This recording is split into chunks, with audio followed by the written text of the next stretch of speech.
Salut et bienvenue à toi sur la chaîne Maki Cycling. Comme tu le sais, ici je te parle de vélo sous toutes ses formes et en particulier d'ultra-cycling. Mais là, c'est un tout petit peu particulier.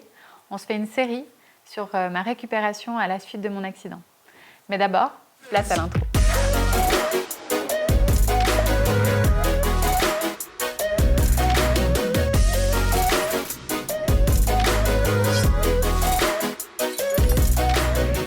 Voilà, aujourd'hui, je suis à 3 semaines et 2 jours de mon accident.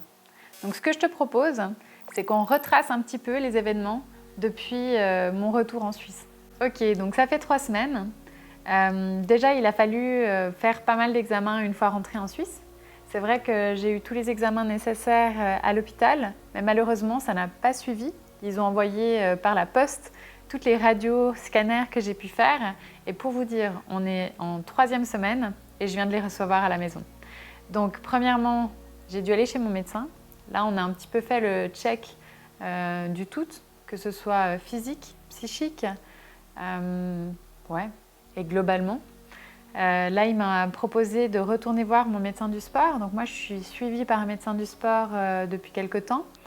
Donc je suis allée chez mon médecin du sport pour aller surveiller mes genoux. J'étais déjà allée voir mon médecin du sport par rapport à mes genoux parce que comme vous l'avez peut-être suivi, l'été passé, j'ai eu des douleurs au niveau du genou gauche. Donc là, on est allé surveiller. Pour rappel, j'arrivais plus à plier mes genoux. J'ai assez rapidement retrouvé de la mobilité dans mon genou gauche. Par contre, mon genou droite, j'ai pas réussi à le plier pendant plusieurs jours.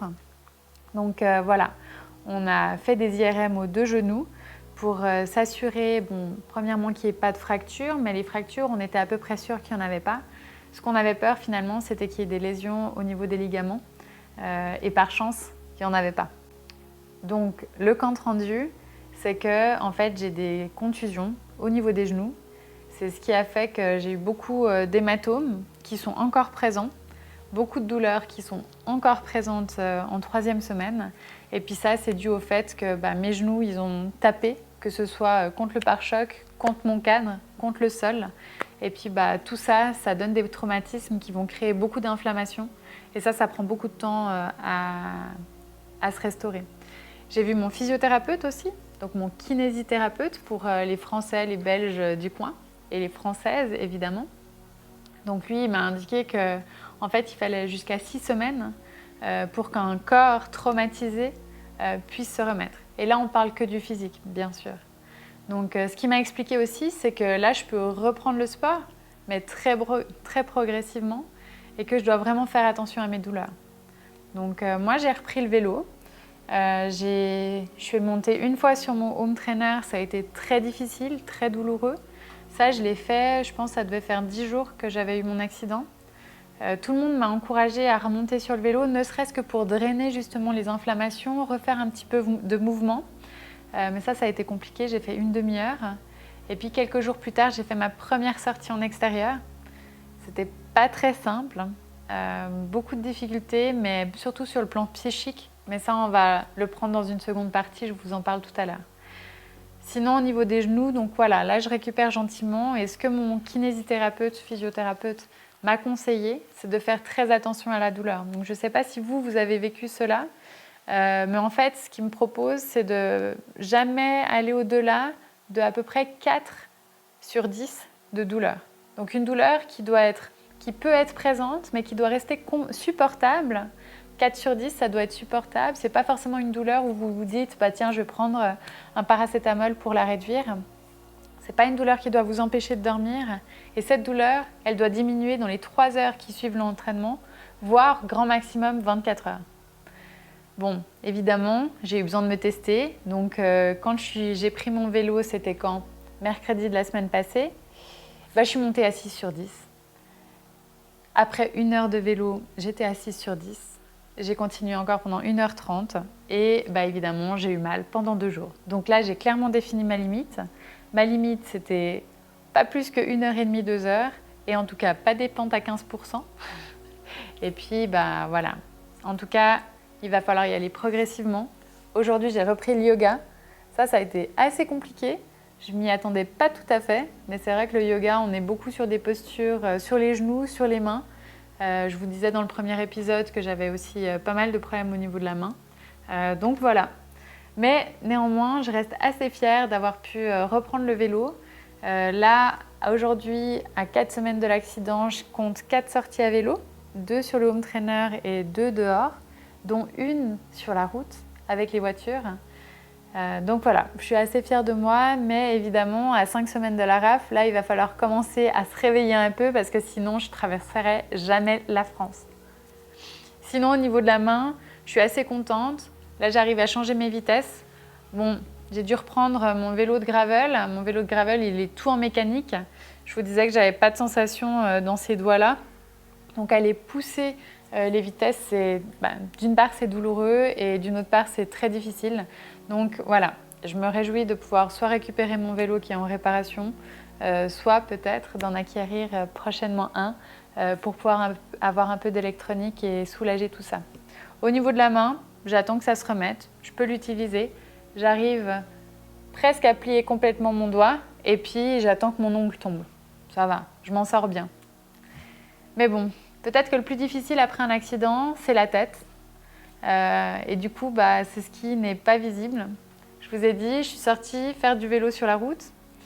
C'est une difficulté, tout comme marcher sur le trottoir, tout comme prendre ma propre voiture et rouler avec ma propre voiture. Voilà, subir un accident comme ça, c'est-à-dire un accident où on se voit mourir, ça implique énormément de choses, en particulier un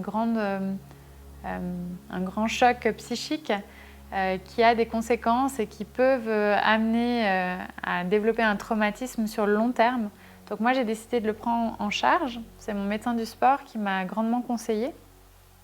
Donc je suis allée faire une première consultation pour parler du traumatisme. Et puis la psychologue a utilisé une méthode où en fait on a décortiqué tout l'accident. Déjà on a délimité un début, une fin. Et puis on a décortiqué tout l'accident en parlant des faits, qu'est-ce qui s'est passé, des pensées, qu'est-ce que je me suis dit à ce moment-là, en retraçant tout l'accident. Et après les émotions.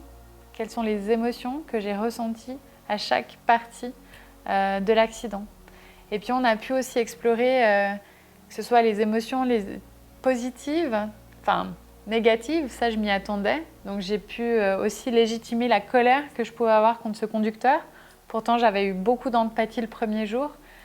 Plus on avance, plus je ressens de la colère finalement qu'on m'ait retiré mes projets, qu'on m'ait retiré ma capacité aussi à décider de mon avenir et de mes choix.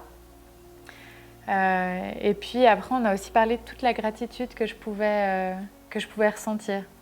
Et une chose que je trouve super intéressante, c'est que maintenant, je travaille à me réassocier avec mon corps, donc à redévelopper des sensations avec mon corps, et puis aussi à me donner des objectifs pour essayer de clôturer cet accident et puis de passer gentiment sur autre chose.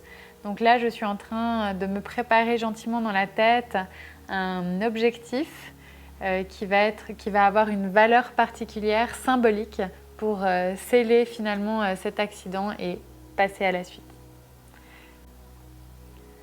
Sinon, évidemment, à 5 semaines d'une course, là, c'est les derniers préparatifs en termes de matériel. Comme je disais dans la vidéo précédente, je n'ai toujours pas de devis pour la réparation de mon vélo. Donc voilà, là je vais passer à la vitesse supérieure, je vais essayer d'acquérir un devis plus rapidement. Et ça, clairement, je pense que ça fait partie d'un grand stress que j'ai en ce moment. Une grande frustration aussi d'être dans le flou à ce niveau-là. Donc j'espère que pour la prochaine vidéo, je pourrais vous en dire plus et potentiellement même que j'aurais pu récupérer mon vélo. On verra. En tout cas, là, je pense qu'on arrive à la fin de cette vidéo. Je vous remercie de l'avoir suivi. Je vous remercie d'avoir écouté mon témoignage. Je me réjouis de lire les vôtres ici en commentaire. Sinon, n'oublie pas de partager cette vidéo. Abonne-toi pour ne pas manquer les prochains épisodes. Et je me réjouis de vous retrouver pour la suite. Allez, ciao ciao!